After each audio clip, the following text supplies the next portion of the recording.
I don't even want to turn up the volume on my TV because I know this ain't gonna catch the sound. I mean, I could just check out my mouth. Hold on, I'm gonna do that too. Let's see. Because I really don't want that microphone to like pick up on the sound and it sound like there's double on everything. I can't even check on the phone. Whack.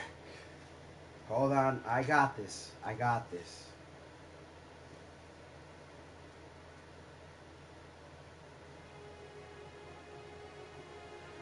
I wonder, does this happen like in no. Shut up, phone. Stopping time and shit. It picked it up? Yeah. It did. Of course it would.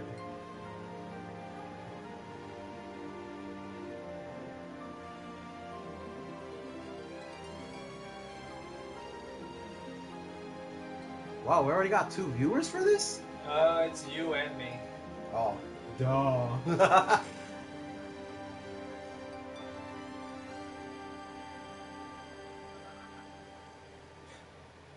Yeah, it sounds reasonable.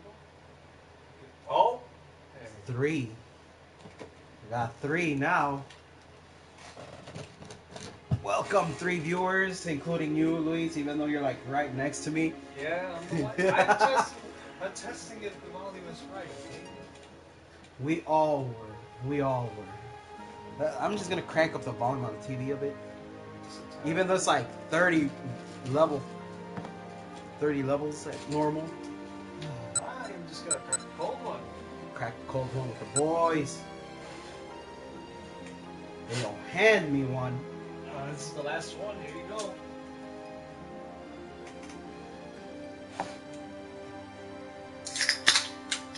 Ah.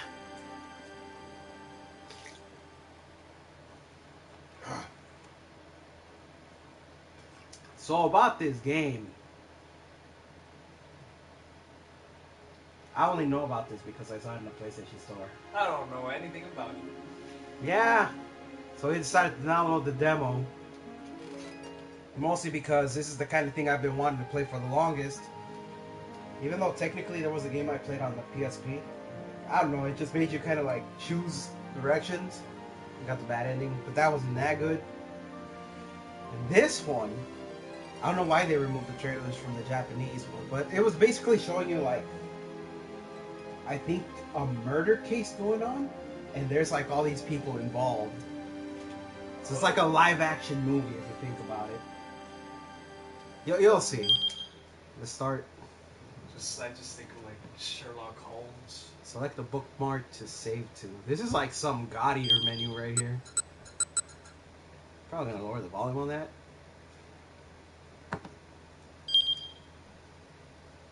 Do you want the guide to gameplay to be displayed? Yes. We are first-time players.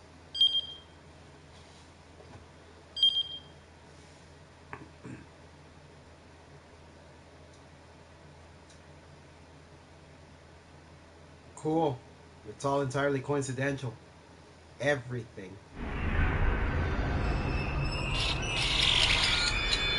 You know what? I'm just gonna turn that off. Just gonna put that Just gonna you put this on silent.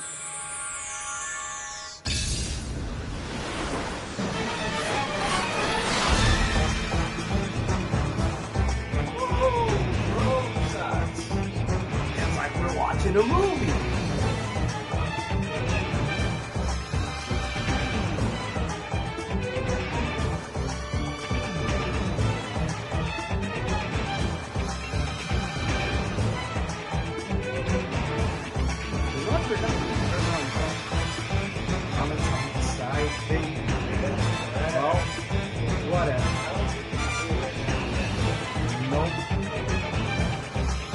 I probably have to stop streaming.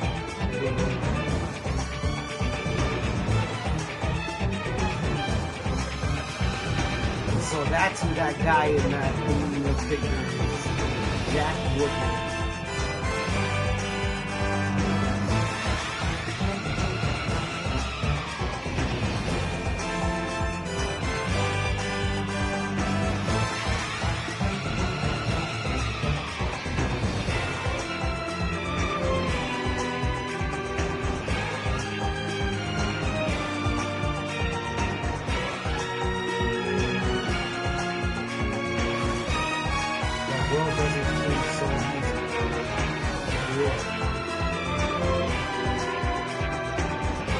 No, this is why I want to go to Japan, just to like walk around.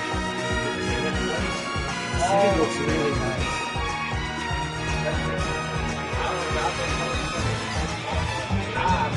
I mean,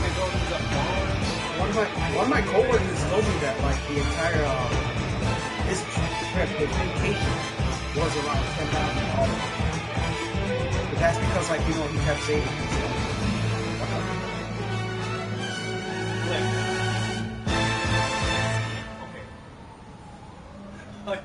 番組の途中ですがニュースをお伝えします。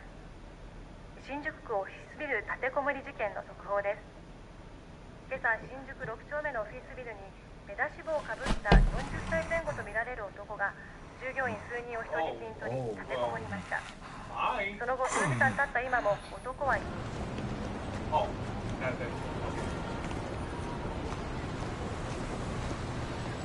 会社員の話によりますと、立てこもっている男は北島という男である可能性が高いとのことです。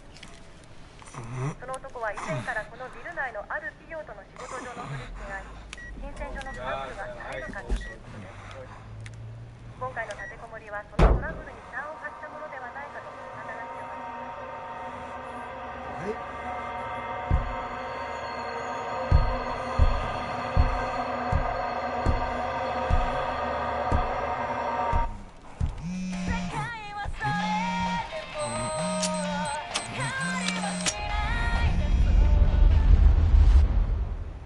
This is going to be interesting. It blew up. Oh, so much for it. Just damn.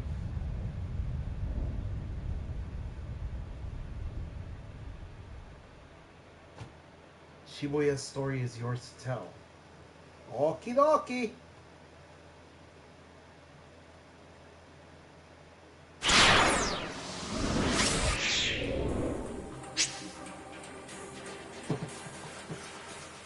Play through the game, the various mechanics will be explained.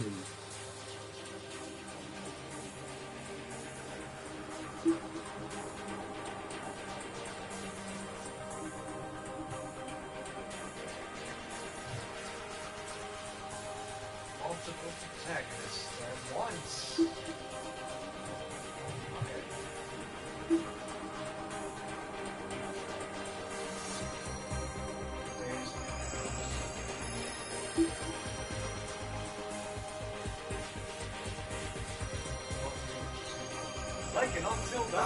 Basically, we might have to have everybody alive just to get the good ending.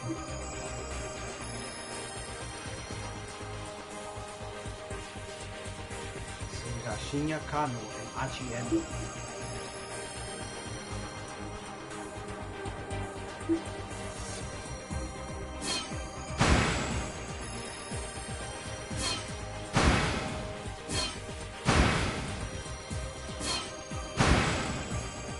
Since we can't go to him, we'll start with him. I'm closer.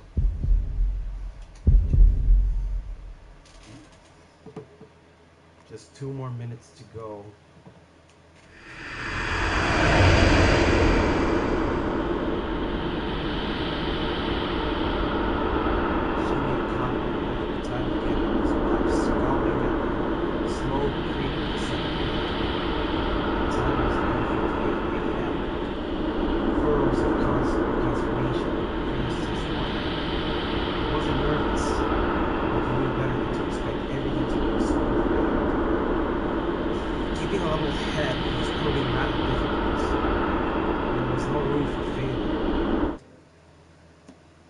Lives were on the line here.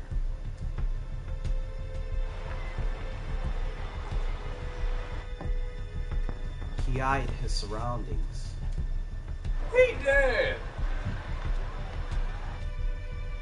Was the perp really going to show up?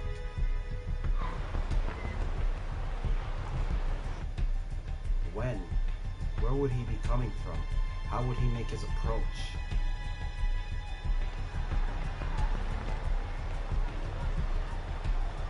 The Shibuya Scramble was as backed as ever.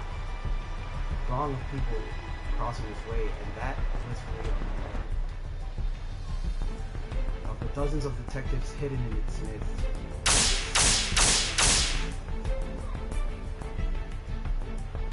Alright, another minute and a half.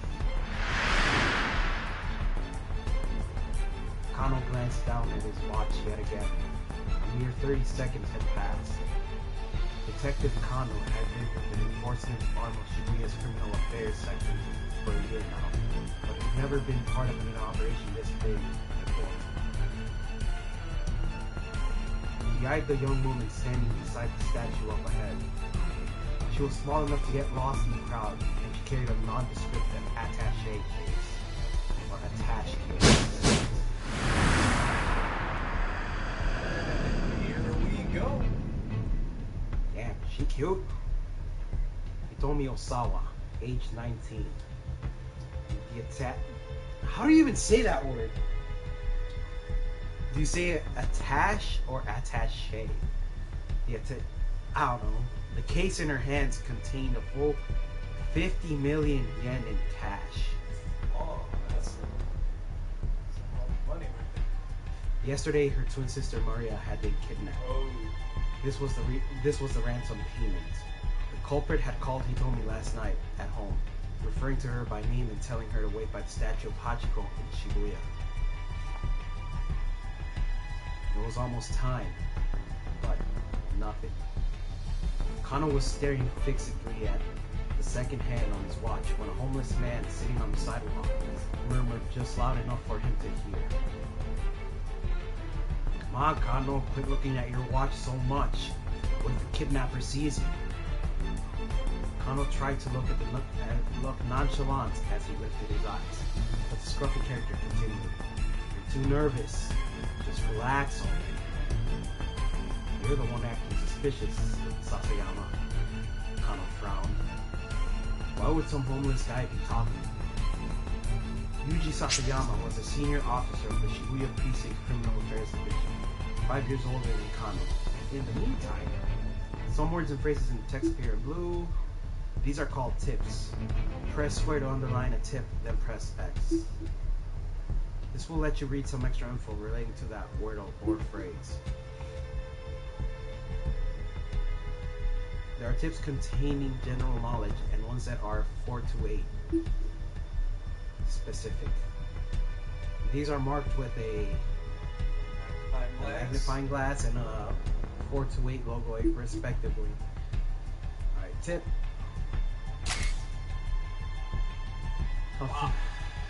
Official name, Shibuya Central Precinct. Responsible for the safety of approximately 200,000 people in 32 neighborhoods, including Uehara, Uguisudanicho, Udagawa-cho, Ebisu, Ebisu Nishi, Ebisu Minami, Oyamacho, Kamiyamacho, Sakuragaoka-cho. Damn, that's long. Sasasuka, Sarugaku-cho, Shibuya, Shoto, Jinumai, Shinsencho, Jinan, Sendagaya, Daikanyamacho, Dogenzaka, Tomi. Holy shit. Nanping Daicho, Nishihara, Hatagaya, Hachiyamacho, Hatsudai Higashi, Hiro, Onmachi, Maruyamacho, Motoyogi, Yoyogi-cho, Yoyogi, and Yoyogi Kamizono-cho. Hey, God you damn. made it to the end. God damn. Made it to the end. Anyway, he always went a little overboard with the disguises. He claimed it was all part of the job, but word around the station was that he just liked playing dress up. Hey pal, spare some change? Sasayama lurched to his feet and shuffled in close to Kano. Hey, knock that off. Hey. Fittingly for the part, Sasayama reeked pretty badly. Well, ain't so suspicious now, huh? He clung to Kano with camaraderie, despite the younger man's attempts to pull away. Come on, Sasayama, cut it out. Sasayama's blithe confidence rattled Kano's nerves. Of course, there was good reason for that confidence. This was Kano and Sasayama's jurisdiction, but they were positioned for a good distance from where the handoff was to take place. They set that up. Jurisdiction. A particular region over which an organization or a member thereof has control or authority. Refers here to the areas under the jurisdiction of various police precincts. The Metropolitan Police Department, at the pinnacle of Tokyo's police hierarchy, has vastly more authority than local precincts, but since many officers wind up needing to work with both, the outright rivalry between the two isn't as notable as TV dramas may make it seem.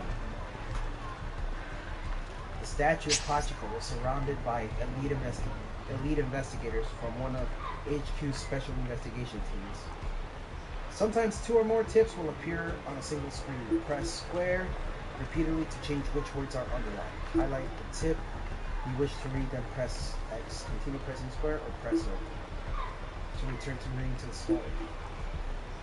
Alright, let's go to Statue of Hachiko. Ooh. The Statue of Hachiko. Bronze statue of a dog erected in 1934. The dog was famous for loyally waiting for his absent master, well known as a meetup spot outside of Shibuya Station.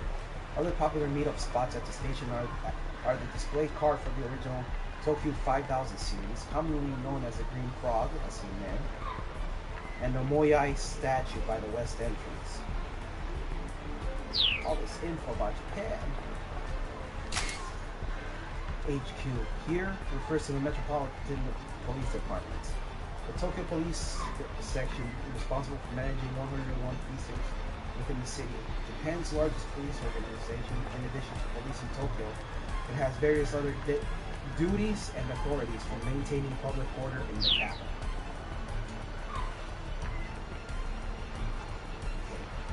Kano and his partner were just there to provide backup if the kidnapper attempted to flee. Look, just try to relax. We'll be fine. Sasayama gave him a leave. A moment later, the radio squawked in Kano's ear. Alright everyone, it's time. Keep your eyes open. The voice coming in through the earpiece was Koji Kuze, HQ's operations director.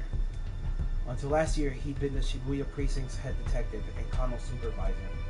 We don't know when the perp is going to make contact. Don't let your guard down. Kuze's low, gravely voice echoed in Kano's ear. I'm gonna skip that shit. I feel like we're in operation. You don't sound too worried, Kuze. Kano winced at Sasayama's words. How could a man be so nonchalant? That face! Look at that. Wow. The appointed time had come and gone. Something should be happening. Wow. Kano smacked himself in the thighs, releasing the attention. The sound was louder than he had intended, though the suit hid his muscular physique and did little to dampen the noise. He needed to stay focused. He might be called to action at any moment. The department handled the abduction cases according to a certain standard of investigation procedure. Was it an attempt to extort money, or was the motive something personal? The answer to that question determined how they deal with the money. Based on the investigation team's initial findings this time around, they probably weren't dealing with a professional kidnapper. Still, in all likelihood, it was someone with quite a long rap sheet. Probably somebody who knew the family, but so far they had few leads on who might bear such a grudge. With the situation so unclear, the plan was to apprehend whoever came to make the handoff on site. If the culprit ran with the money, there'd be no guarantee of the hostage's well-being. Or saving. Still nothing. Sasayama muttered. There he is. He's here. Close-ups. Kuze broke in, his voice spiking into an excited chirp. Subject is a young male in his 20s, wearing a bandana and an orange hoodie. Kuze, normally calm and stoic, was now squawking like an excited child.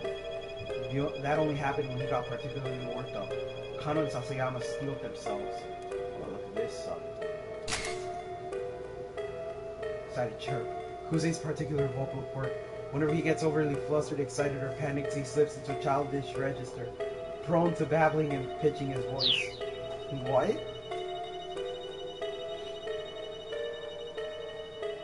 You could see the subject now. A 20-something male nonchalantly approached Hitomi to talk to him. Alright, people, you're ready to grab this guy. Fusei was stationed in a mobile command center, not far from the intersection, keeping tabs on the situation via video surveillance from the camera team. The young man started speaking enthusiastically to Hitomi. The detectives watched, uncertain. Was this really the kidnapper? That's gotta be him. Kano took a step forward, then hesitated the situation. Oh wait, bleh. You encounter sections like these during the story. These choices will change the lives of other people, in addition to changing your own fate. Use up or down to make your choice, then press X.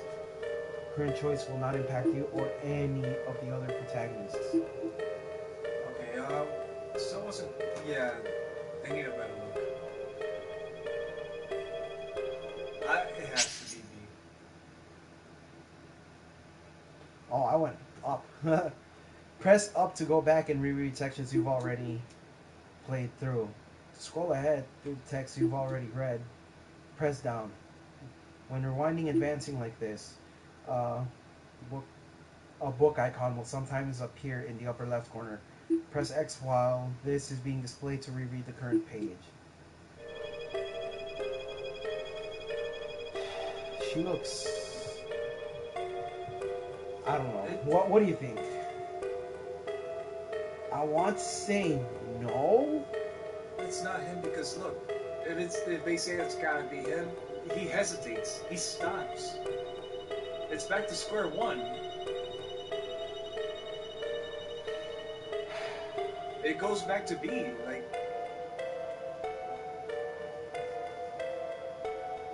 It's not going forward with anything. I can't even speak. Takes a step forward, but no. Then hesitated.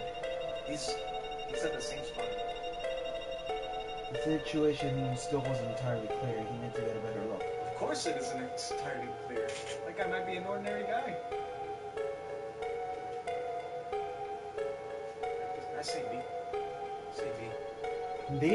Yeah. What do you think? Because if you pick A, you'll make the dude hesitate. Yeah. Like he's not gonna know what to do, and then someone else is just gonna attempt to steal the thunder. The situation still wasn't entirely clear. He needed to get a better look at things. The newcomer held a bundle of letter-sized paper, which he showed to Hitomi as he went on talking. He tried to hand her one of the papers, but she pointedly ignored him. Undeterred, the man kept trying to foist it off on her. Hitomi refused to respond, becoming as motionless as the statue of Hachiko behind her. Until finally the man gave up and walked away. It wasn't him. It wasn't him then. Guess it wasn't him. Kano felt the tension of the moment linger in his spine. The guy must have been hitting on her. Yo, I need to hold on. This is gonna hold on. I gotta get a good shot of this, but I'm gonna have to like kind of blind the stream for a bit.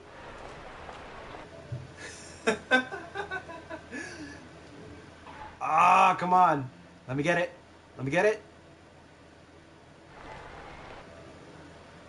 Ah, fuck it. I'll just take the screenshot like that. Wait, what were you trying to do? Get this dude so I can use it as like an emote. That's all I'm trying to do. Anyway, guy must have been hitting on her. Sasayama muttered. I mean, she is pretty cute and all. Not gonna lie, fam. I'm just like Sasayama looking at that. Like, A girl looking, well, I wouldn't say thick because she ain't thick, but she's still nice. He had a point. Oh, wait. Can I go back? Yes. Succeeding at meeting someone on the fly like this takes a special knack. Looks are also important. Sometimes, of course, the person trying to get your attention out of nowhere is just trying to make a sales pitch for a product or a nearby establishment. At first glance, it isn't always easy to tell the difference. Though, of course, something in Sasayama's voice made Kano brace himself. she's got nothing on my Mi-chan. Really? Mi-chan was Sasayama's wife. They'd gotten married just last month.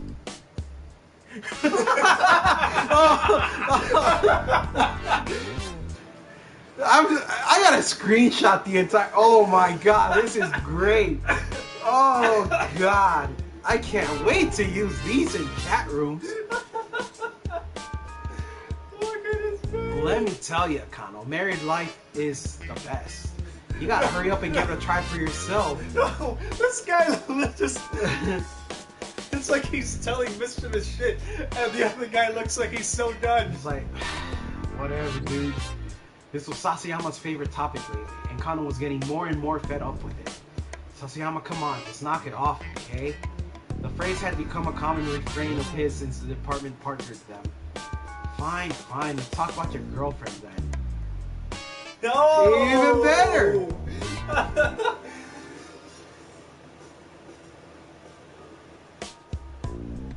This is the best thing I've ever done. Huh? Now you can't be serious. Sasayama leaned in close again. What's she like? We are not having this conversation. Kano muttered, looking away. I'll be this guy. Oh, come on. I'll be. Alright, fine. What was this guy's name again? Sasayama. I'll be Sasayama. Sasayama set his hand on Kano's chest, still playing the homeless troublemaker. Show me your phone. Let me see your lock screen. Huh? Sasayama pawed for the phone. You got a pic of your girl on your lock screen, yeah? I do not. But he did. It was scary how on the mark Sasayama's instincts were. Hey, cut it out. We're in the middle of an investigation. I am investigating. Sasayama chuckled as he plugged the phone from Kano's pocket. Oh! When you checking out that hentai, my boy. His face scrunched up with astonishment as he looked at the lock screen. The heck is this? It's not. Ain't this Masami Nagahama? Kano realized he had to bite the bullet. No, that's my girlfriend. Her name's Rumi, and she's... Sasayama cut him off. You're telling me this ain't Masami Nagahama, the famous actress? Because this right here is Masami Nagahama. Like I said. You sly old dog. Trying to make like you're dating Masami Nagahama. I'm not. I mean, I guess Rumi does kind of look like her. Sasayama let out a huff. For real? You really think I'm gonna fall for that? There's nothing to fall for, I swear. Sasayama scowled, unconvinced. Alright then. Then why don't you marry her? Kano stammered, but he had no answer. The truth was, he would have happily married her already, but there were obstacles that needed to be overcome. Okay, playtime's over. Let's focus on the job. Sasayama handed back Kano's phone and turned his gaze back to Hitomi. Kano let in a quick uneasy sigh, but his shoulders did feel looser. Maybe Sasayama had been trying to relieve a bit of the tension. Maybe he should be grateful. Are you? I don't know. By now, several minutes had passed since the guy with the papers had gone away. He peered at Hitomi. The strain on her face was visible. In addition to the weight of the attache case itself, the 10,000 yen bills it held weighed close to 6 kilos. Her slender arms must have been getting tired. Still, she refused to set the case down. She wasn't taking any chances with her sister's life. The kidnapping case had begun the day before, at around 7 p.m.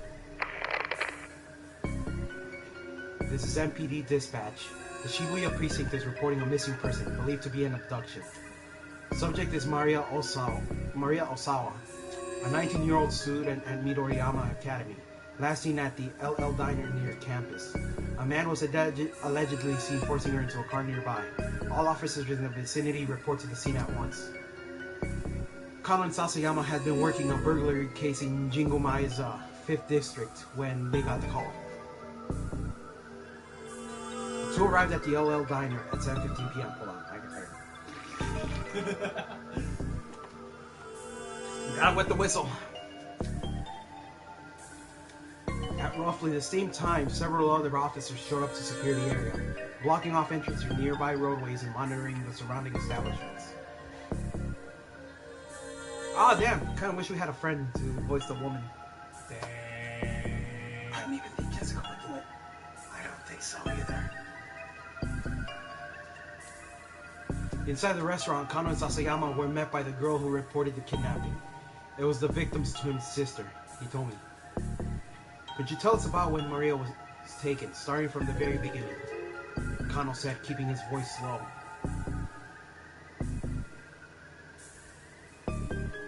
That would be great. If I would use a translator to speak this. Oh. Replacement female voice. I'm gonna have to read it. My sister and I, we were supposed to go to a party together today.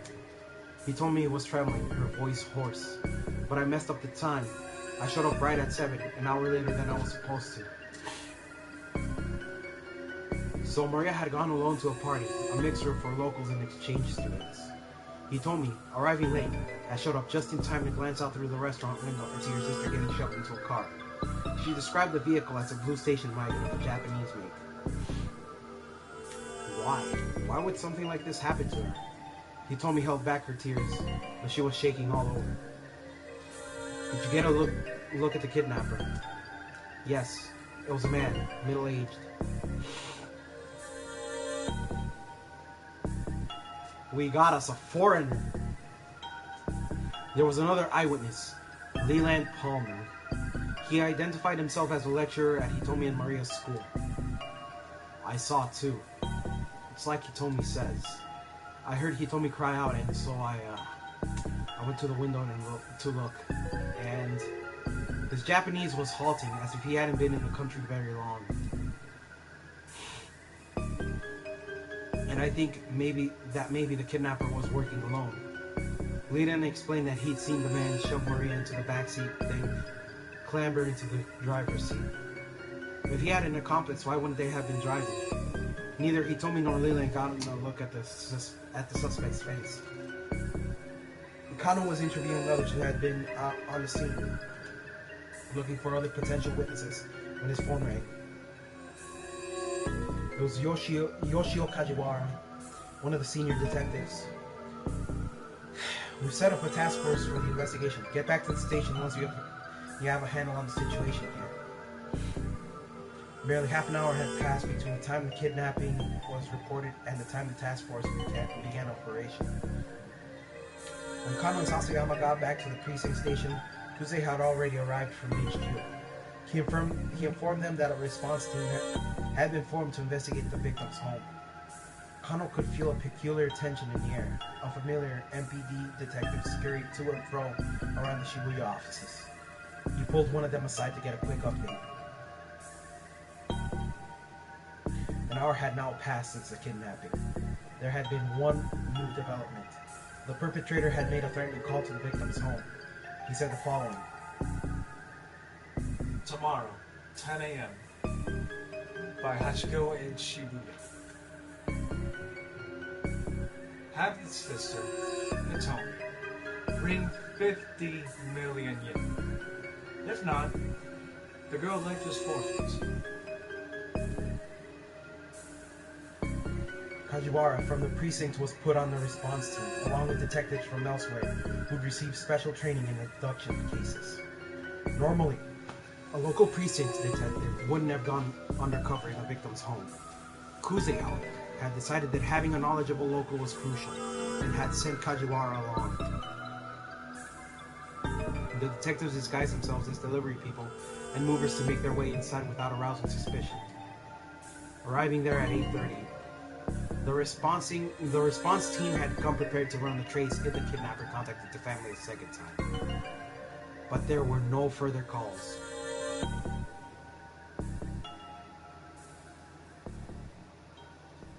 This ain't good.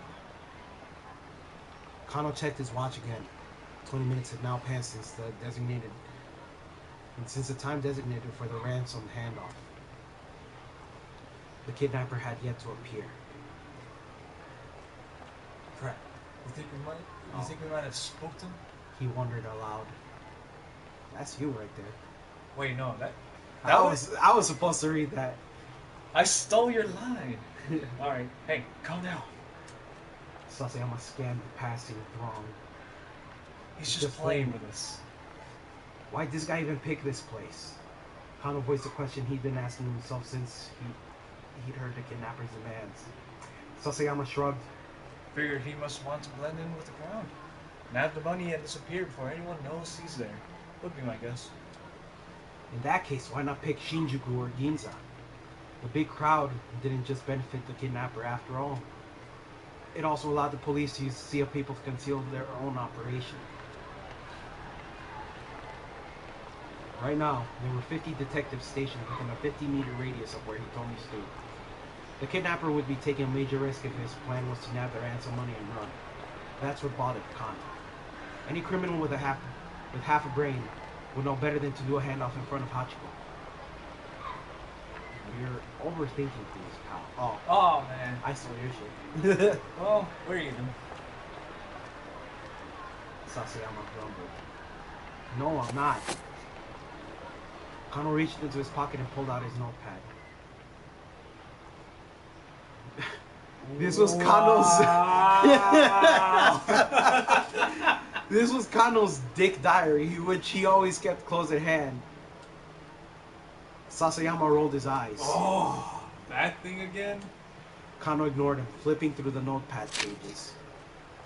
Ha! Here it is. Dick Dictum number 89. The more irrelevant something seems, the more relevant it's bound to be. It was a favorite saying of Kyuzo Tateno, an assistant inspector from the Shibuya precinct. Tateno was the kind of detective Kano aspired to be. For the current operation, he'd been placed in charge of Hitomi's personal safety. He was in position to defend her as soon as the ransom had been handed off. Of course, Hitomi hadn't been informed of how much protection she was under. There was a risk that if she acted too secure, it might alert the kidnapper. I think Tateno has the right idea.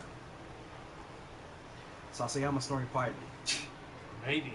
I mean, he's a great detective. Don't get me wrong. But do you know how many irrelevant things there are to consider? Again, Kano ignored him. It didn't matter if nobody else understood. Kano had faith in Tateno, as both a detective as an individual.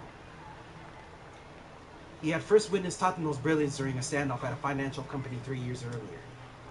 A man had shut himself in an office, splashing gasoline everywhere and threatening to set the place ablaze. While the others hesitated, Tateno unflinchingly doused himself with gasoline and strode into the building, where he managed to talk the man down and secure the scene. Flashbacks. The others had been awestruck by Tateno's actions. Kano, at the time, had been content to be a run-of-the-mill policeman, and found him quite inspiring.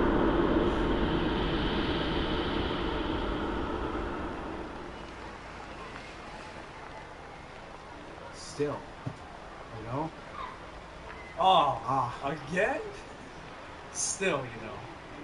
Sasayama murmured under his breath.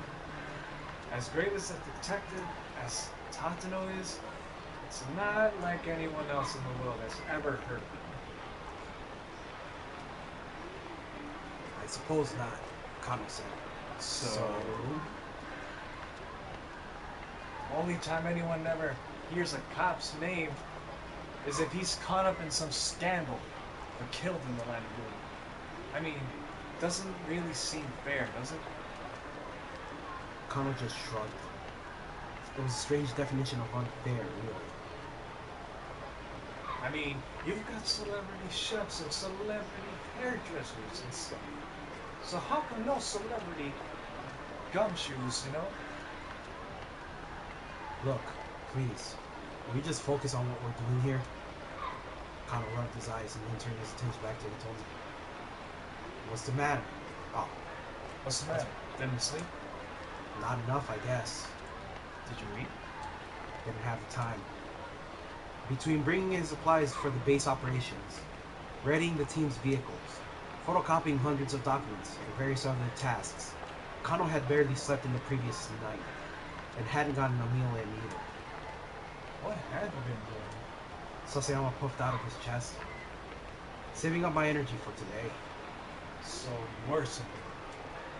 Kano gave a wry chuckle at his partner's lack of shame.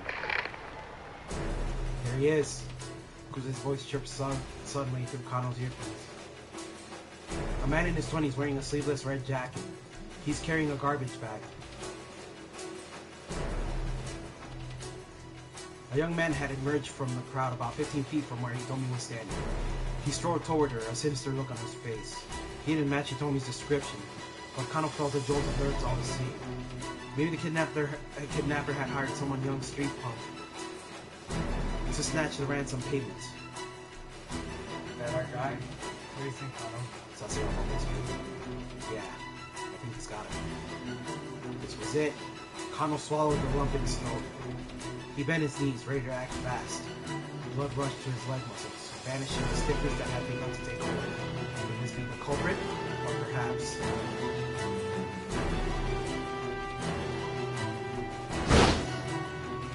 It was him, Detective Doombird. Whoa! Hey, what the fuck? The young man cried out frantically and tried to dart away from the officer's closed in, forcing him bodily to the ground. Target secured. Ah, jeez. I think we got another suspect on the scene. He's taking the ransom! Kuze's hysterics made Kano spin around. Sure enough, a foreign-looking man was sprinting away, attached case in hand. The mob of detectives scrambled to pursue. Before Kano could react, most of them had run off, leaving him to look after the original suspect.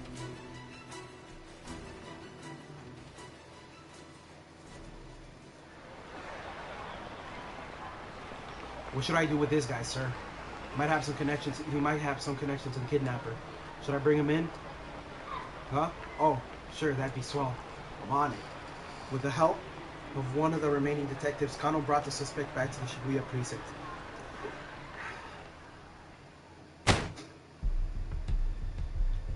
Look, how many times do we have to go through this? Cut the crap. Oh, no. In the interrogation room, the young man who gave his name as Achiendo steadfastly insisted on his innocence. Why'd you try to steal that case? Kano watched Achi's face intently. Like I said, it looked heavy, so I was just trying to help her out. It wasn't inconceivable that a young guy would want to help a pretty girl. But Hitomi had just been standing there, hardly in desperate need of assistance. She hadn't set the case down, so I figured that it had to be something important inside. An entry for Kano's Dick Diary shot through his mind. Dick Dictum number 25. When the tongue slips, grab it and yank out the truth. Classic advice for a questioning. Something important you say, such as... What I know. Achi spat. He huffed and slumped back in his chair. This standard textbook back and forth had been going on for nearly an hour. Kano didn't mind. Chasing down criminals was all well and good, but questioning suspect was another key part of the job. Plenty of off-the-scene work went into cracking the case. Once again, he had Achi explain what he'd been doing, starting from the beginning. When Kano finally emerged from the interrogation room for a short break, he learned that there had been some progress on the case at the crime scene. What the police haven't been able to determine yet, however, was whether or not Maria was safe. Fighting back his anxiety, Kano consulted his Dick Diary. Dick Dictum number 54. Haste makes waste. He felt his tension subside. Remembering the right maxim always helped. It was like casting a magic spell. Kano returned to confront Achi once more. You were there to act as a distraction, to mess up the investigation, weren't you? Huh? Achi looked a bit dumbfounded. What are you on about? Dictum number 55. The truth hungers to be free. Are you hungry? Got some katsudon if you like. Achi nodded silently. Achi devoured the bowl of katsudon with gusto. He looked like he hadn't eaten in a while. Alright then, spill it.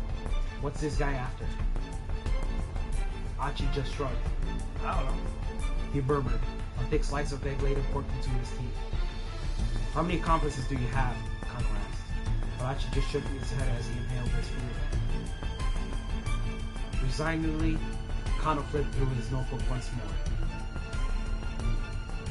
Let's see. Number 115. Use the lights to your advantage. As the minutes ticked past, he found himself referring to his book again and again, trying a dozen different methods to tease out whatever his suspect might be hiding. The experience began to feel surreal, their two voices echoing hollowly in the interrogation room. Eventually, Kano looked at the clock and realized that the questioning had been going on for nearly 5 hours. He still hadn't made any headway. What was he supposed to do next? Tadano would know, but he sure didn't. Still, he was determined to do whatever he could to keep the victim and her family safe. Gritting his teeth in frustration, he perused the dick diary like it was a scripture. Number 116. The monotonous questioning was clearly tiring Achi out. His eyelids drooped like they were beginning to get heavy. Number 170. Gentlemanly tired.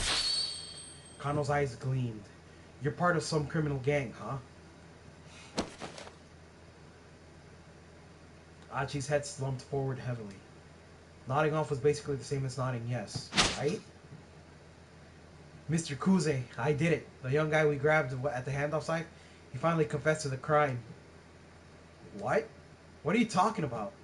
Kuze laughed in disbelief. We're just about to apprehend the mastermind here. Huh? Kano clutched his cell phone dumbstruck. Listen, why don't you, look, just wait there at HQ, okay? No, it can't be.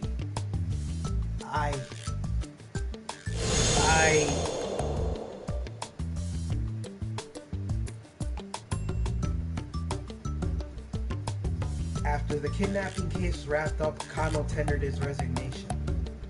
Guess I'm not cut out to be a detective after all, he thought to himself. He dropped the dick diary on his desk as he left the Shibuya precinct for the last time.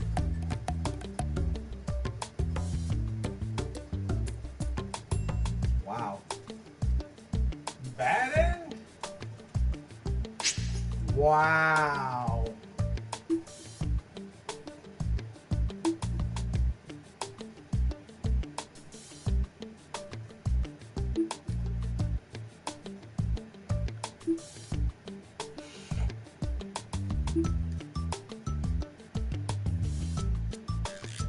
Okay. Kano had every reason to suspect Achiendo, but arresting him turned out to be a mistake. If Achi hadn't approached, he told me this wouldn't have happened. Try playing Achi's story up to 10:30 and make the choice that keeps him from going up to her. If you do that, Kano won't even have a chance to arrest him, and things should play out differently. Ooh. That is great. So we can manipulate that shit. Hopefully this demo actually lets us play as Achi.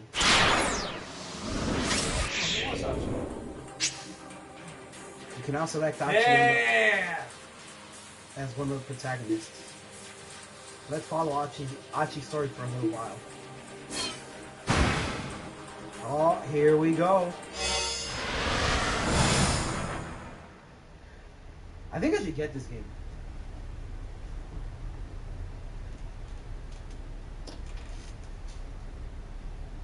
We're looking at a half-naked man.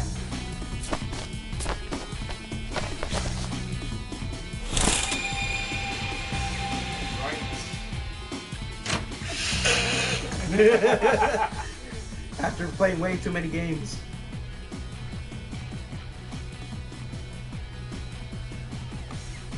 Achiendo called out at the door to his father's room. Okay, I'm heading out.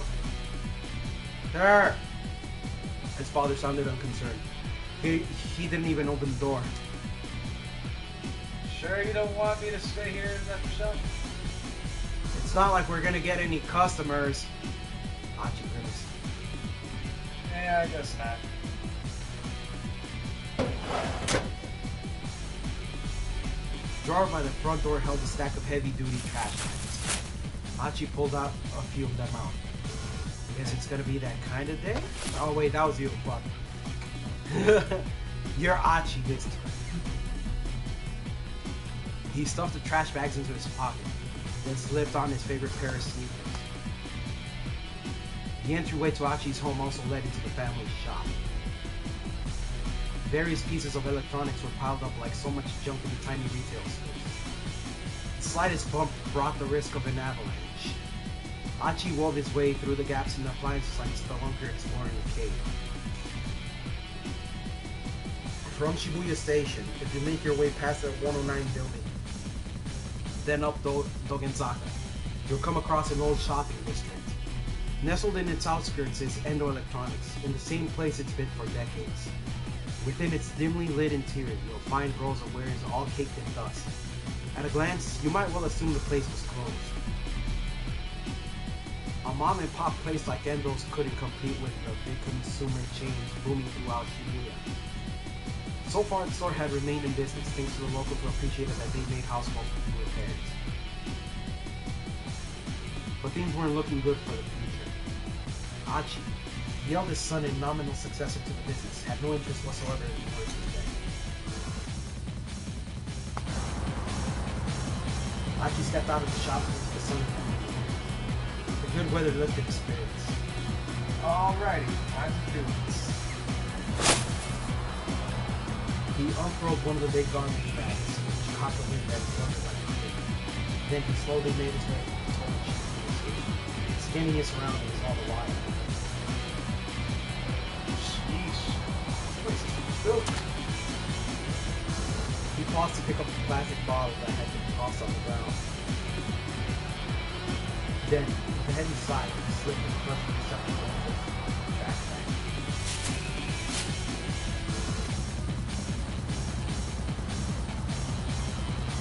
He's been picking up trash around town like this for about 6 months. It had gotten so that the sort of garbage most people would hardly even stood out to him at the store corner. Most AC filled his trash bag to the top by the time he made it from his house to the train station. Today, he was halfway to the station when a woman's entrance was caught his attention. I'm sorry, I'm in a bit of a hurry here. He looked up and saw a timid-looking woman being confronted by two men, one with brown hair, one with black. From the look of them, he guessed that these men were scouts for some hostess club. He ran into this sort of thing pretty frequently on his trash cleaning walks around town. What other kind of trash did they carry? Hachi quickly interposed himself between the girl and two recruiters. Hey, can't you see that you're bothering her? Huh? Who the hell are you? Two men glared. Take a hike, pal. Hachi stood his ground. Look, she ain't interested. You're just gonna have to find someone to like. The hustler's annoyance turned to open rage. Well, listen to you. Got a bit of a mouth, huh, buddy? The brown-haired thug smacked his lips around like chewing gum. Around his chewing gum like a dog worrying a bone. How about we take this someplace more quiet? Yeah? The girl stood by uneasily, watching the goings-on. Hey, take it easy. I'm not looking for trouble. Is that supposed to be an apology? On your knees and beg, pal. The man spat his gum onto the ground. Hachi looked down at the glistening wad of gum on the sidewalk. His last shred of goodwill vanished. You better pick that up. Right now. What? Did you hear me? Because I told you get down on your knees and blah! Hachi's hand shot out, grabbing the man by the jaw. Whoa, easy, pal. The other man's bravado drained from his face. Hachi tightened his grip on the brown-haired hustler's jaw. Sweat dripped from the man's reddening brow. Ugh. The man struggled, but Achi just tightened his grip. Gum's a real pain in the ass to clean up after it's gotten stuck to the street, you know. Ever stop to consider that? Wait, are you? The other hustler's panick's eyes had fixed on Achi's chest. You're the... Oh crap! That shirt, man! The guy's voice was starting to break. That's me clean! A guy with a clean shirt carrying around a trash. No, that means you're... His face went pale.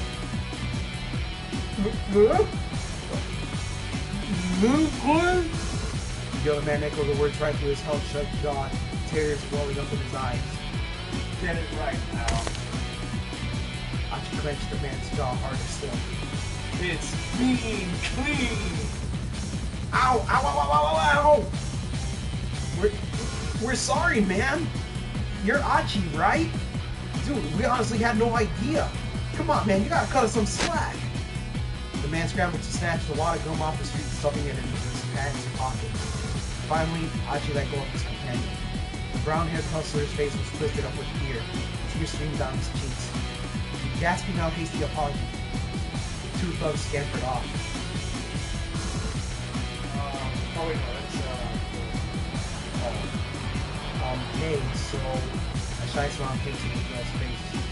Thank you for seeing me. no, I apologize. Huh? The girl stared in surprise. You're learning to treat like that now, and but don't hold it against it. Shibuya is a good thing. Yeah, okay.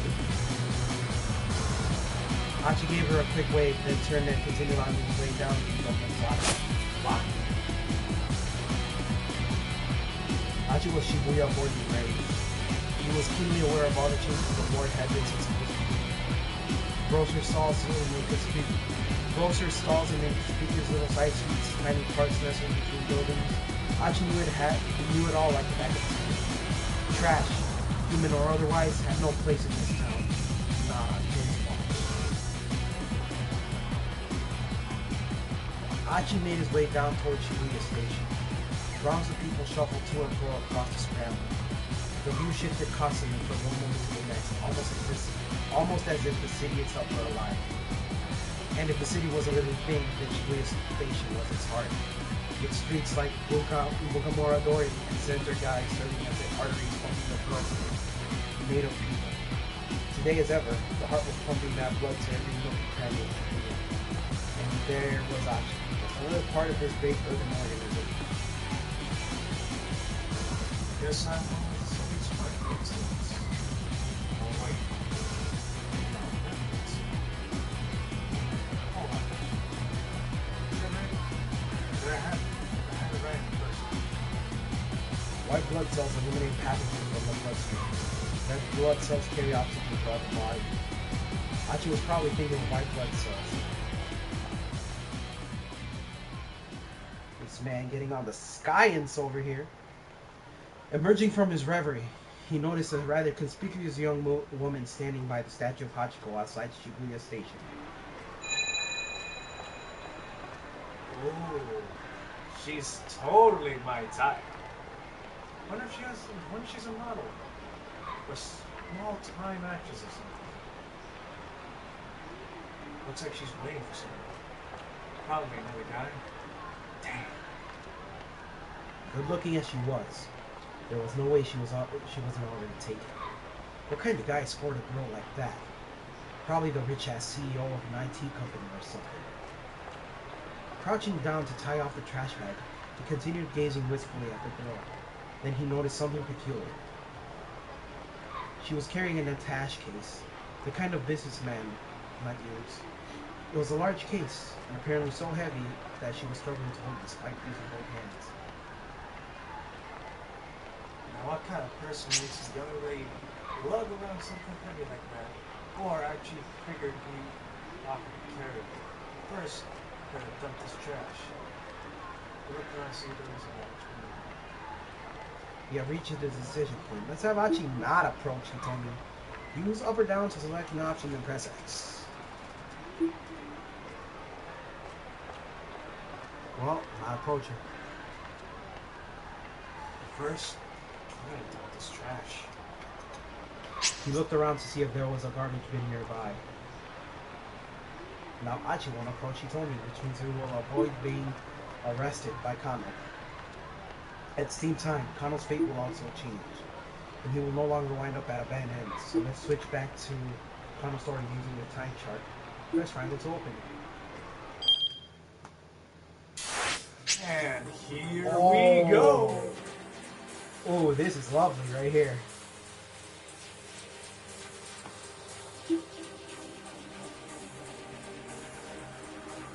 Nice.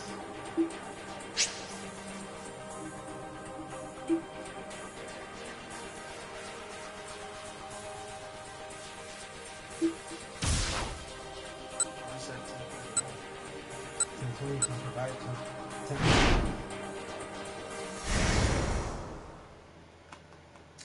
Now we run that back. I suppose you could call it that. Kano gave a right chuckle at his partner's lack of shame.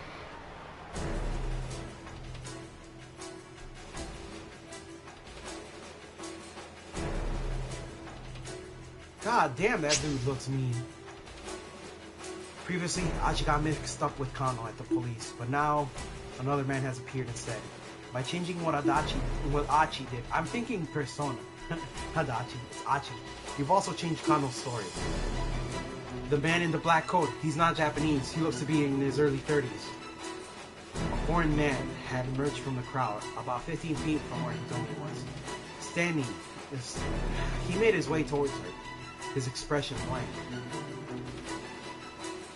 He didn't match the description he told me he had given them, but Kano felt a jolt of nerves all the same. Maybe the kidnapper was using an accomplice to snatch a ransom. Sasayama raised an eyebrow. This was it. Kano swallowed the lump in his throat. He bent his knees, ready for action. Blood rushed to his leg muscles, managing the stiffness that had begun to take hold.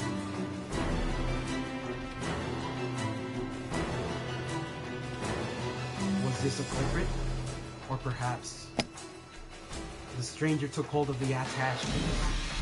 It was him. En masse. The detective began to close on it. Let's go, Kano.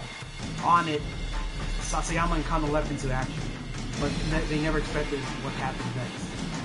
With the case clutched in both arms, the man veered suddenly, running right towards them.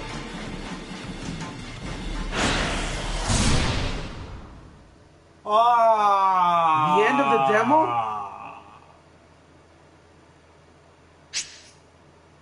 Kano's story has suddenly hit a keep out. Keep out refers to a point in the story where your progress is currently stopped.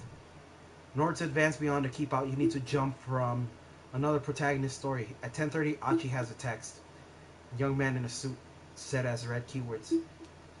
Checking these red keywords will allow you to jump from Achi's story back to Kano's. Now head back to Achi's story and keep an eye out for that key phrase.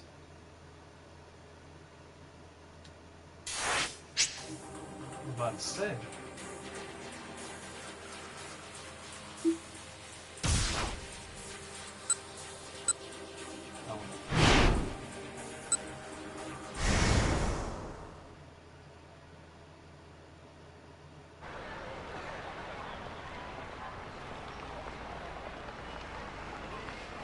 Wait, what?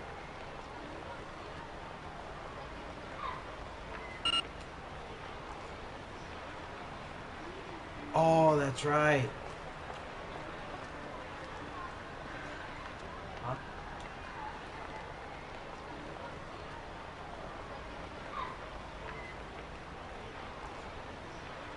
He was dressed in black and was Japanese. I forgot to read. Yeah, buddy. It looked like they were having a conversation.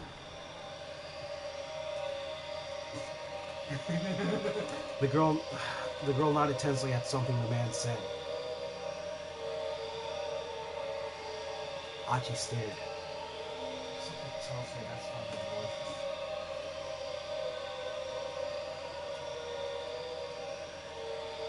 Had to wet the whistle. The girl handed the attached case over to the man. He took hold of it with his right hand and began walking briskly away. Whoa!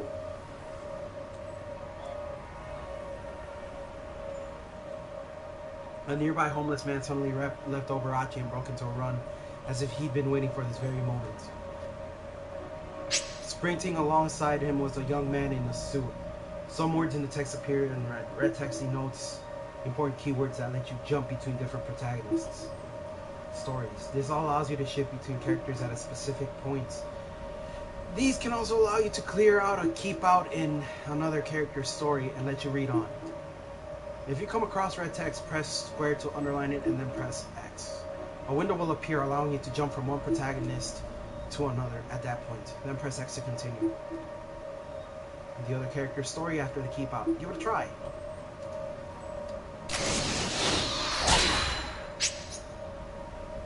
That looks like a fucking versus screen. By performing a jump from this screen, you can advance another protagonist story past the keep out. Press X to confirm and jump over to Kano's story. Please tell me these are quick. I wonder if it does. That'd be so. Oh, please tell me it's Let's go, Kano. on it. Sasayama and Kano left into action. You did it. Jump successful. In 428, you will often need to jump to get past another character's keep out. Jump from red keywords to clear and keep out. Keep this in mind as you advance through the story. Okay, there won't be any more tutorial messages for a while. If you get stuck somewhere, try changing the protagonist to make different decisions to advance. You can now use the time chart in the main menu. From the main menu, you can access gameplay to just settings. Press triangle to open the time chart and options to the main menu. I wonder if they got this for the Switch, because I'm gonna play this on the Switch. But they never expected what happened next. With the case clutched in both arms, the man suddenly appeared, running right toward them. What? Catching his sight of the two detectives, the suspect staggered to a halt, then bolted off in his direction. Kano whipped off his costume glasses and followed in hot pursuit. At the crosswalk, the signal changed to red and the flow of foot traffic abruptly halted. Just as quickly, hundreds of cars all lurched back into motion. There was no escape from the culprit now, or so it appeared. The converging cops slowed their pace, confident that their man was cornered. Then the door barreled straight into the neighbor's head, the oncoming cars launched against it. The mob of detectives came to a halt, not eager to rush to their deaths alone. Kano remained in public sight, charging into the traffic at the crosswalk. Kano, you're crazy! Come back! Kano heard Sasayama shouting, but his feet kept carrying him. Oh my. With shouts and sirens echoing all around him, Kano closed in on the floor. Just a little closer. Just a little closer and he'd be entangled in me. He leaned forward, preparing to pounce, his eyes fixed on the culprit's feet. It was now or never. Kano, back off. Don't take him down. There was Kuze shouting through Kano's earpiece. Huh? Kano hesitated in surprise. Had it really just been ordered not to apprehend the criminal? Let him go for now. The real purpose someplace else. What had happened to the plan? He'd been told that all personnel were to secure the area ASAP. Didn't HQ want them to catch the perpetrator? Arrest team stay on the foreigner's tail. Forensics team, get busy cross-referencing photos. Even if this foreigner was only an underling hired for this one task, the police had now tipped their hand at what they've been lying in wait. If they didn't lock things down now and get more info on the kidnapper, a girl's life might be at stake. Kano recalled another maxim from his Dick diary. Dick Dictum 12. Always assume a worst-case scenario. If Kuze had told him to let this guy go, that was implied he was counting on a team that was not in position. If the crook had planned a way to break through the police, dragging him to escape with a ransom, and he succeeded, what was the right call here? Should he take this guy down, or back off after all?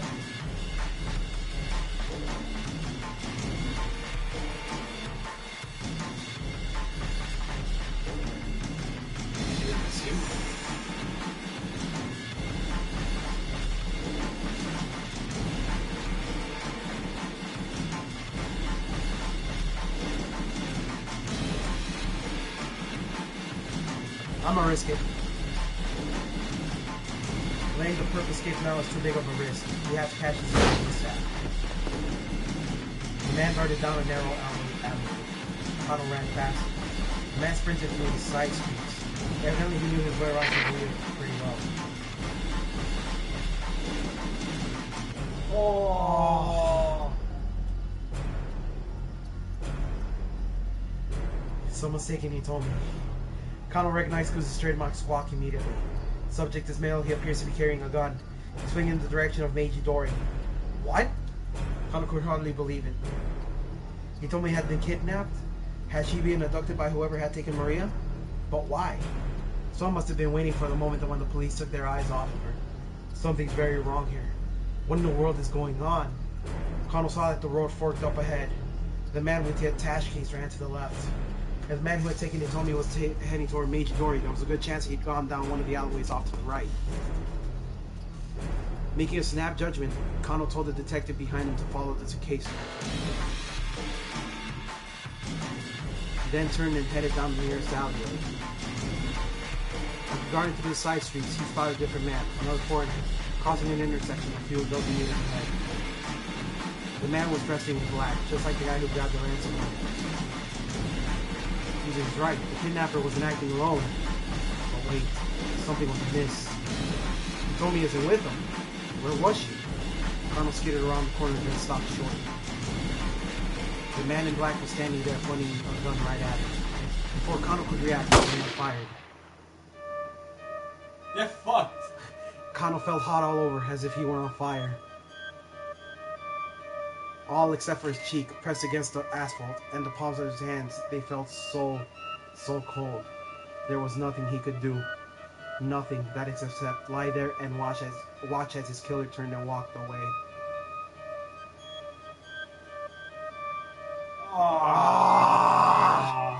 Shot by a foreigner. By trying to find the man who'd taken Hitomi, Kano ran into a different criminal. And unfortunately for him, he got shot. He got shot. If the criminal hadn't been able to get near Hitomi, she probably wouldn't have been taken. Have Achi make the choice to talk to Hitomi instead at 10:35. I gotta switch. You're heading out? Huh? Oh no. Wait. It's 8:11? Yeah, hold on. I gotta use the bathroom. Nah, not yet.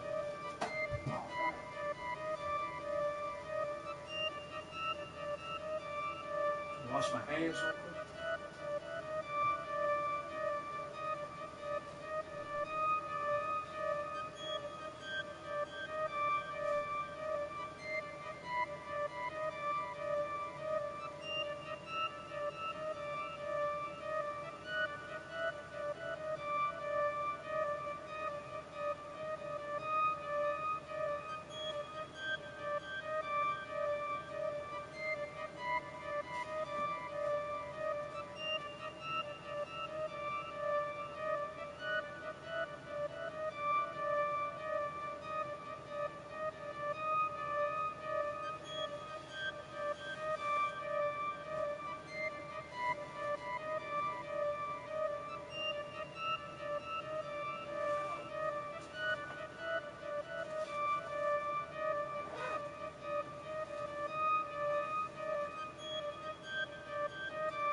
this thing back. Alright. Is GTA back in the PS4? Yeah, I put it back in there before. Anything? Man, I fucked up.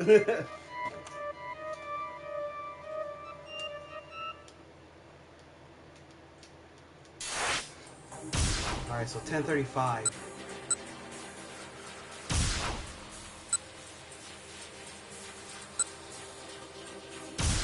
Oh, but nothing happened here. Okay. Why don't you choose the other one? Because we're never gonna catch the dragon. see, the thing is, I gotta go back to 10:30 Hey, up here.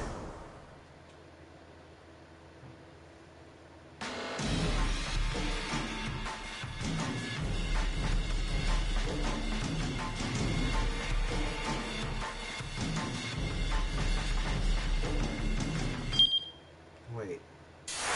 No, he said have Achi talk to the young woman then at 10:35, meaning I'd have to go.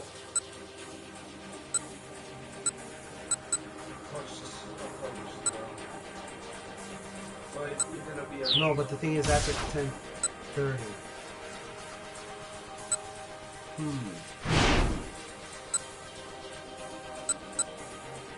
Let's give this a shot.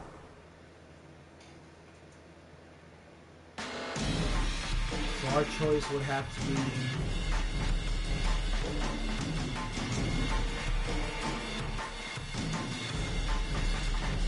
Kuzi's instructions had been clear. Let the other officers chase after the guy. Kano had his own job to do. He broke off his pursuit, pointing the next wave of detectives in the direction of foreigner had fled. Kano had almost gotten close enough to get a good look at the guy's face. But if Kuzi had ordered him to let the guy go, his boss should know what he was doing. The purple someone knows his problem now. He had just seized his pursuit when Kuzi came in.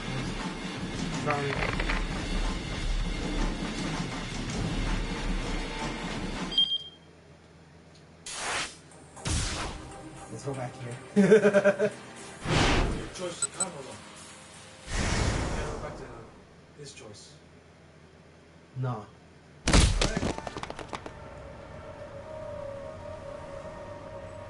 Whoa! A nearby homeless man suddenly leaped over Achi and broke into a run, and as if he'd been waiting for this very moment. Sprinting alongside him was a young man in a suit. Then, seemingly from everywhere, a whole bunch of other guys burst into motion. First one, then another.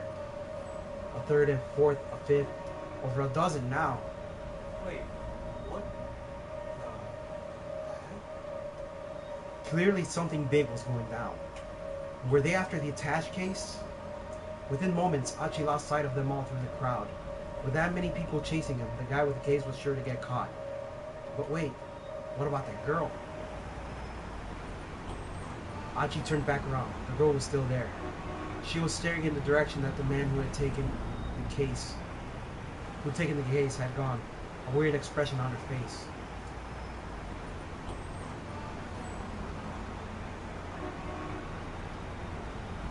Well, we saw what would happen if we walk away, so... Well, go with Bray. Go Bray. Achi couldn't shake the feeling that something was very wrong. Maybe he should talk to her and ask what was going on. But just as he was making up his mind, middle-aged man in a ratty business suit shuffled awkwardly over to her first. Was there something wrong with one of his legs? He was using a cane to walk. Then one of his hands slipped into his jacket pocket. Achi could scarcely believe his eyes. His eyes. Ice. What?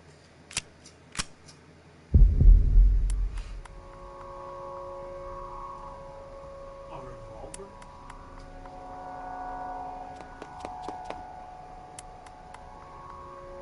Suddenly, a young man came running through the crowd.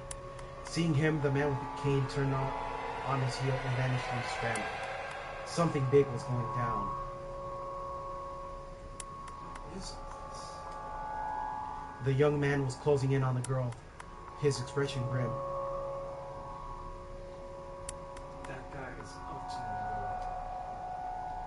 Hachi sprang into motion. Hiya! Leaping high, Hachi delivered a flying kick right between the man's shoulder blades. The guy went down but recovered surprisingly fast, spinning back to his feet to grapple with Hachi. What the hell is your problem? What the hell is your problem, man? Hachi snapped.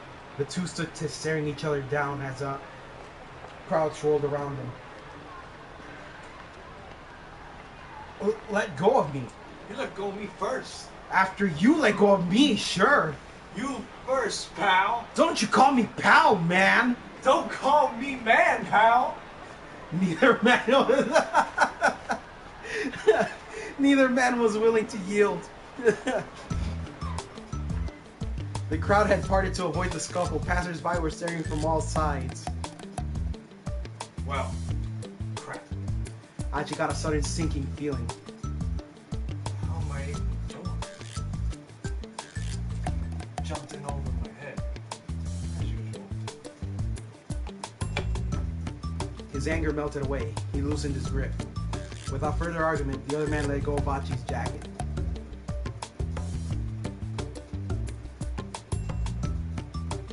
Turning quickly away, the stranger hurried over to the statue of Hachiko, where he dropped to his knees, dejected. The girl who'd been standing there was nowhere to be seen. The guy she'd been waiting on, the guy was clear to accept that she was missing. Hachi actually felt kind of bad for him. He decided it would be wise to leave while the guy's attention was elsewhere.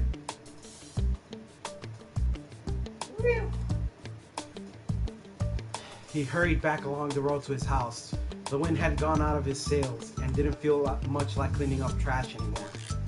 Oh well, guess I'll read some manga and go to bed. Like me. Better play it safe before the day got any worse. At least I'll do that. Ah!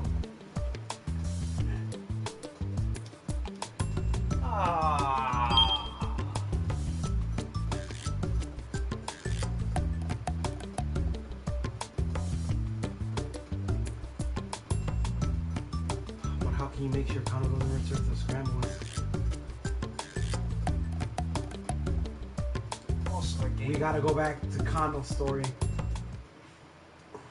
ends up being shot. That means I gotta go to that second choice.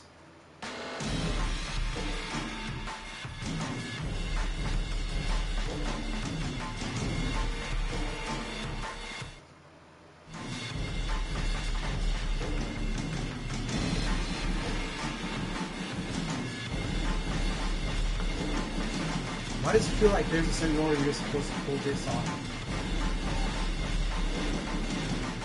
Let me see what happens if I go for B. Like that.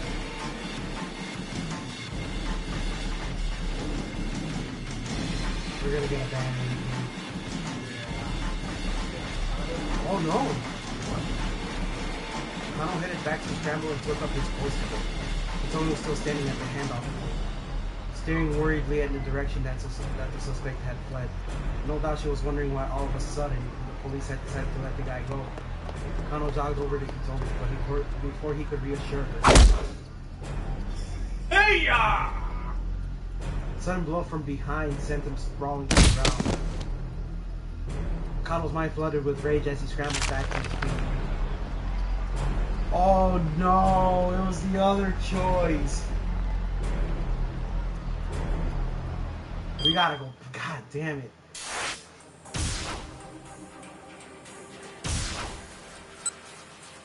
That means I gotta go to follow or not and choose A.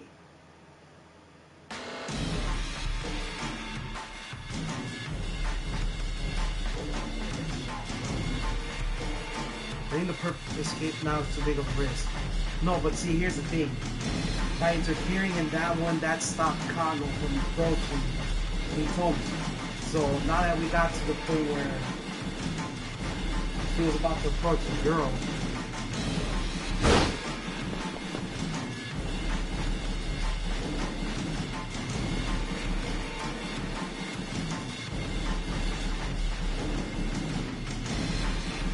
that changed.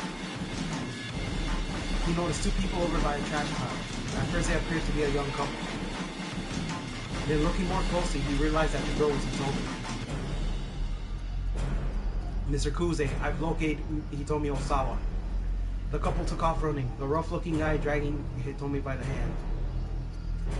She's with a man in his 20s. It looks like she's being led away against a rail. Clarify, please, Kuze demanded. What's going on? I'm not sure. Was this guy a member of some criminal group? It looked like the two were running away from something. Alright, we'll handle the foreigner. You go after Hitomi. Got it. Kano sprang into action. Stop right there! The young man glanced back at Kano. Rather than stopping, he picked up speed, continuing to drag Hitomi along with him. She didn't seem quite able to keep up. Kano knew he could catch them. He tried to close the distance in a sprint. After a short distance, the young man stopped, realizing he could not run his pursuit.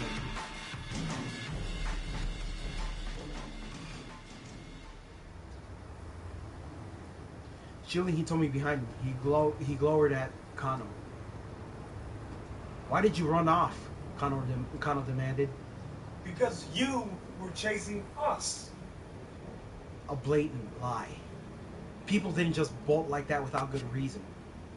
The young tough started edging away, keeping Hitomi behind him. Kano followed. Look, just let the girl go. The guy glanced back at Hitomi. She shook her head fearfully. Maybe this troublemaker had warned her to keep her mouth shut. You got this, Kano. Just don't let them out of your sight. Gah! A sudden blow to the top of his head left him staggering. His eyes spun as he reeled with vertigo. There was a flapping sound and a vague black shape wheeled above him. Was that a crow? It was the last thing Kano saw before his vision went dark.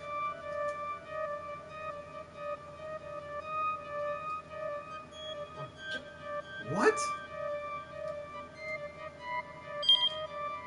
In the midst of chasing the man who snatched the attache case, Kano happened across Hitomi and Achi.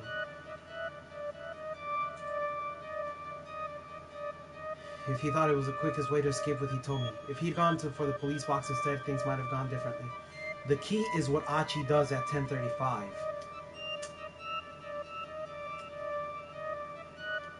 So we gotta go back to Achi.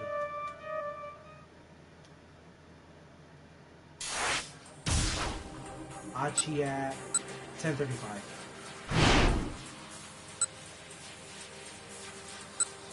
There you go.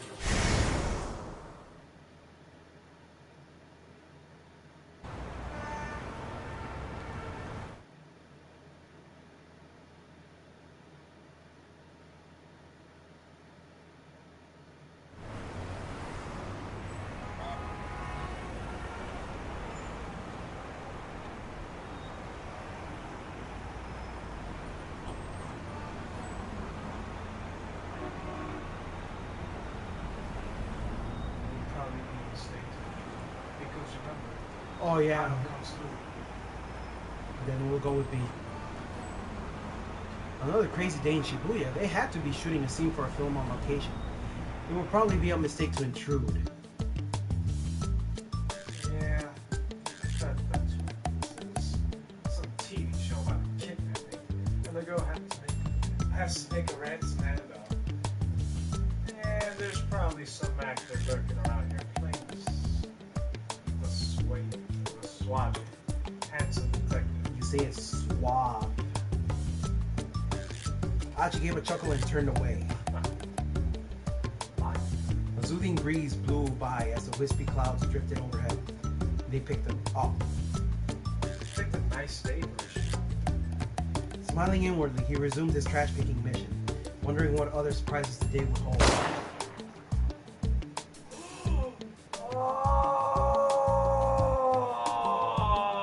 A few moments later, he heard a loud bang and the scramble went into an uproar. People were running from all directions to see what had made the sound. Oh, maybe they're shooting an action scene now? Hachi was a tad bit curious, but he strolled away from the scramble without looking back. Maybe he'd head out to Yotsuya today to stretch his legs a bit. It was best not to get distracted. There was trash that needed collecting.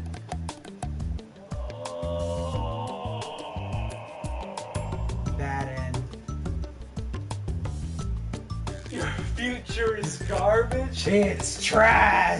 This game just told me my future is trash! My future in a nutshell. Nice. Go back and try making a different choice. Oh yeah, but that choice was a turf war. Unless it changes like it did again. My future's God. I bet you the trophy for this, one of the trophies is get every single bad ending.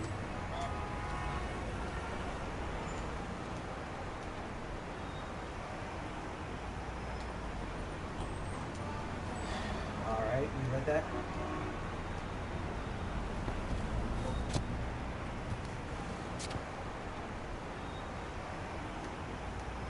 Alright, we get to that.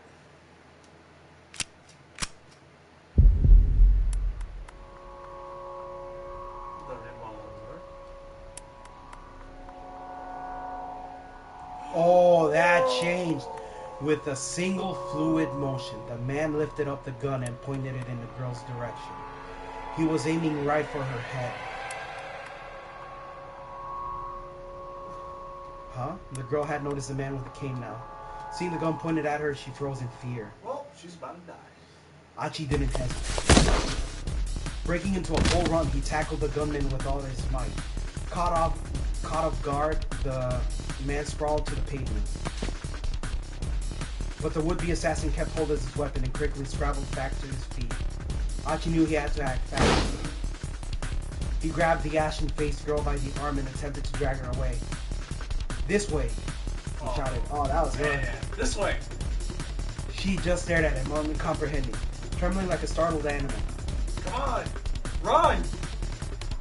Finally, the girl snapped out of her daze and gave a fearful nod.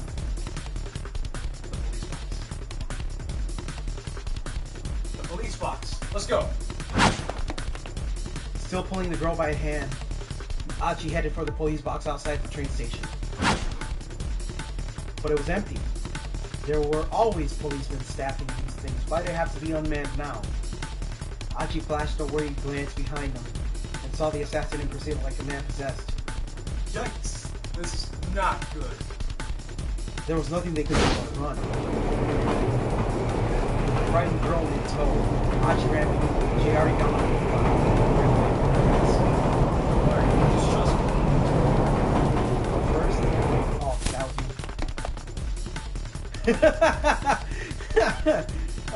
you. They sped past the convenience store where an employee was cleaning up the sidewalk. Here, take this, will ya? God damn. Achi tossed over the bag of trash. No, that's the employee bag. Huh, wait, what? This way. They slid through the crowd and into a nearby back alley. But this way is a dead end. The girl said breathlessly. Like I said, just trust me. Stopping abruptly, Achi kicked down a wooden plank covering a gap between two buildings, clearing a space that a person could fit through. See, you can't get away through here. In you go. But the girl just stood there looking terrified. What's the matter? Come on, you gotta hurry. She looked at him as if he too was about to pull a gun on her. He could hardly blame her. After all, he was just some random guy who had turned up out of nowhere. But this was no time for dawdling. The man with the cane appeared at the end of the back of the alley. If they just stood there, he was going to catch them. Okay, sweetheart, hear me out. He said in a rush. The name's Achiendo. I live in the neighborhood, and I'm not the kind that I believe by when a girl's mean, she's got some play. So please, just trust me. I'll do my best to keep you safe. He hoped the look in his eyes would convince her he was being on the level. After a painfully long moment, the girl nodded her acceptance. Right, They have piled beside an enormous stack of beverage crates. With a quick shove, Achi knocked the whole pile down, sending it cascading across their pursuer's path. Now that was a close call. The man with the cane was floundering, struggling to get past the falling crates. My bad, man. Mind cleaning that up for me? The man scowled back at them and fumbled for his gun. Achi flashed him a wave goodbye, then slipped away between the building with the girl. Bye. Oh, we getting through this?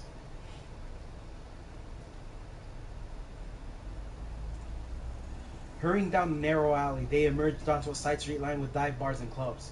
Assuming the man with the cane hadn't given up, he would probably lie in wait on the path back to the main road.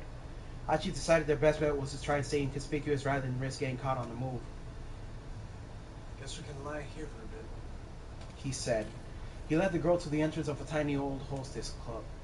She followed him reluctantly.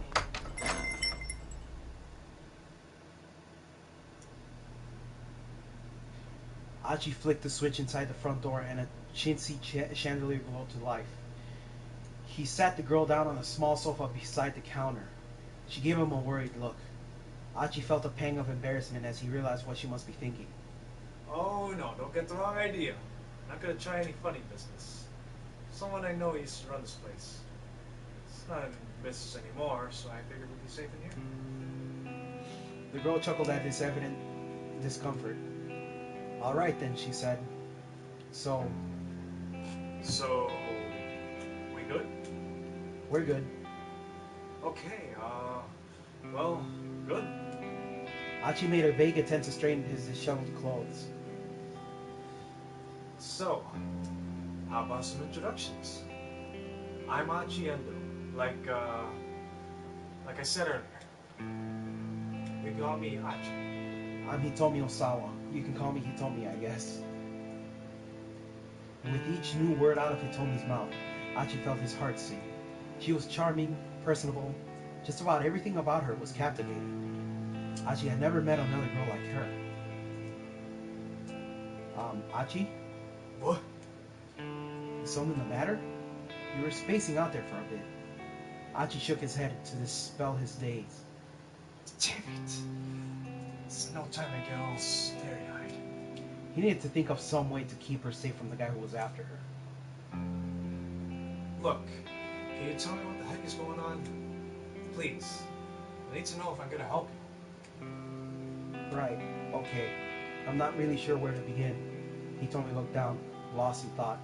Apparently hers was a long story. Alright, she said at last. I guess I'll just explain things as they happen. Wait, hold up. Could you keep it as simple as you can? I mean, not really the sharpest tool in the shed. That's me right there. That is me right there. What? Is it because somebody once told you the world was no roll? You're not the sharpest tool in the shed. Fuck that! What the fuck, man? Okay. I walked into that one, okay? Complicated explanations ain't exactly my strong suit. Okay, Hitomi chuckled. I'll try my best. Try your best not to sing that song again, okay? She got comfortable and then started her story. I'm not! Fucking Shrek references. So, last night, somebody abducted my sister. The kidnapper demanded that I make the ransom handoff personally. He told me to stand by the statue of Hachiko in Shibuya at 10 o'clock in the morning to make the exchange. So I did. And this man came by and took the attache case. Whoa. Hold up. I'm sorry. Hey, that's me, man. That is me. Hold on, I gotta read this. With the money, and then afterwards, that other guy with the cane turned up and pointed his gun at me, and whoa, oh, that's you. Oh, wow, I just said that 9 seconds ago. Whoa. I'm sorry, hold on a sec. Achi had suddenly lost the thread of the conversation. Could you say that again, but like, simpler? Huh? Sure. I'm just having trouble following, so... I mean, is this a plot of some movie or soap opera? No, that's not. Or some kind of hidden camera show? This is real. This really happened. The look on Tommy's eyes was dead serious. She's gotta be telling the truth. What would be the point of that? And he had seen the attached case and the gunman himself. How much is ransom, if you don't mind me asking? He told me hesitated. 50 million yen, she said after a moment. Achi gave a whistle of amazement, basically. The detectives told me that was a typical amount for a kidnapper to ask for.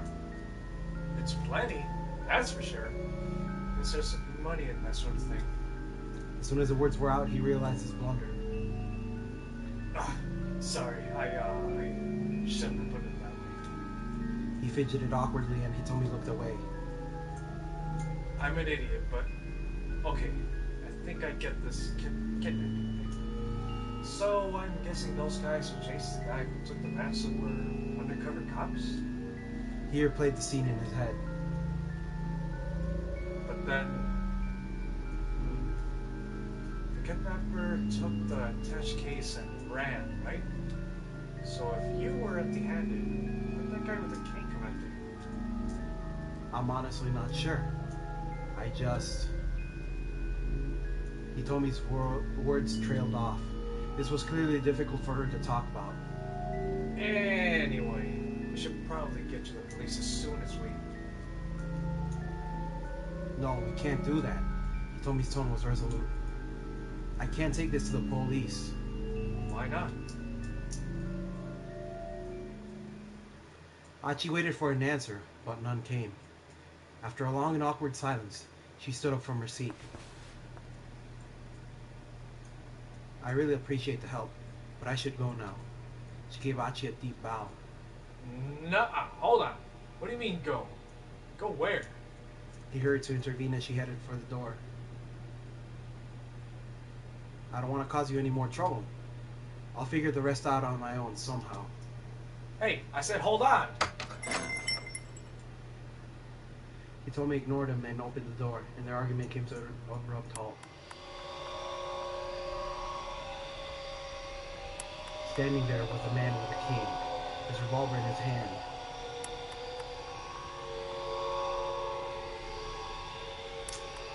Well, shit.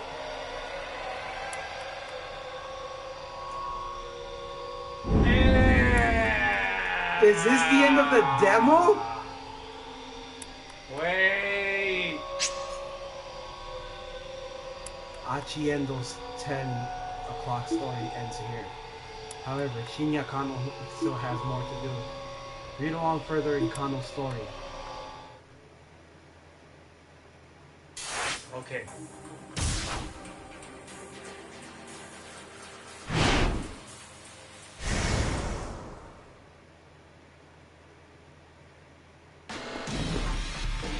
The man darted down in the narrow alleyway. Kano ran past him.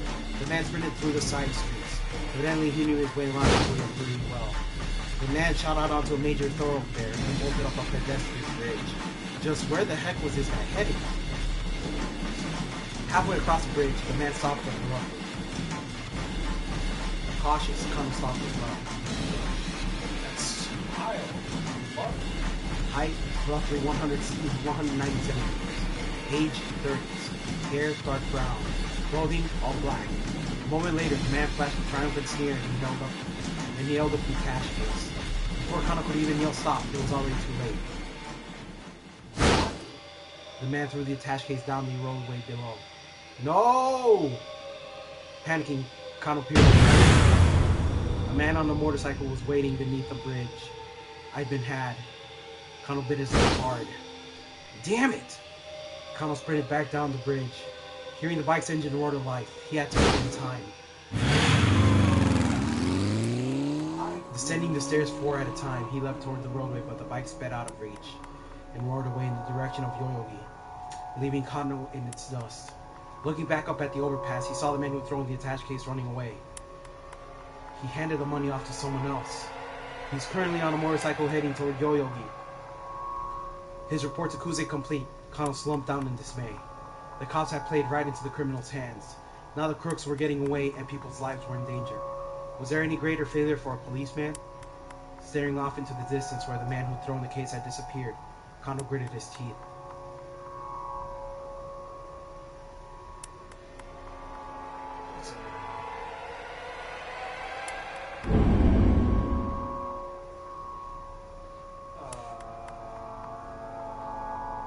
What? You finish reading both characters' stories for the hour of 10. In 428, you make your way through all the protagonists' stories in parallel like this. Once everyone has reached the end of a given hour, the next hour can begin.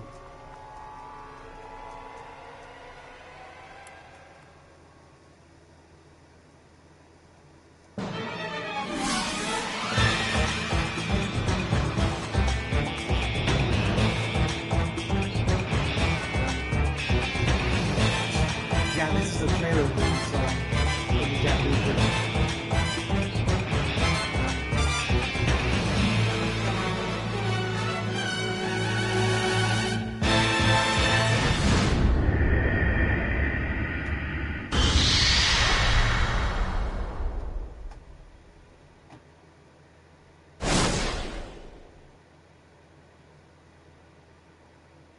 Ah! Well, that was it. Oh man, we buying this?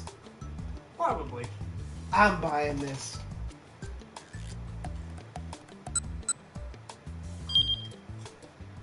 I am definitely buying this.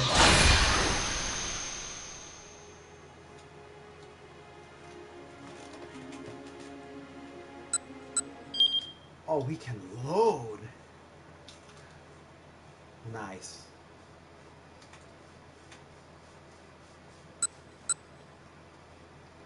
I have to depending now if it goes towards the full game, but even then, I'll buy this. If somehow they make a physical release of this game, I'm buying it. And pretty sure if that's if limited run games does it. If they do that, then I'll get this game. But otherwise, this is the end of the demo. If you didn't watch this as we were streaming it, then whoever watches this video, thank you guys so much for watching. Had Doombird over here, you know, Luis. Hey. Join me here for this stream. So, until next time, guys. Take care. Goodbye!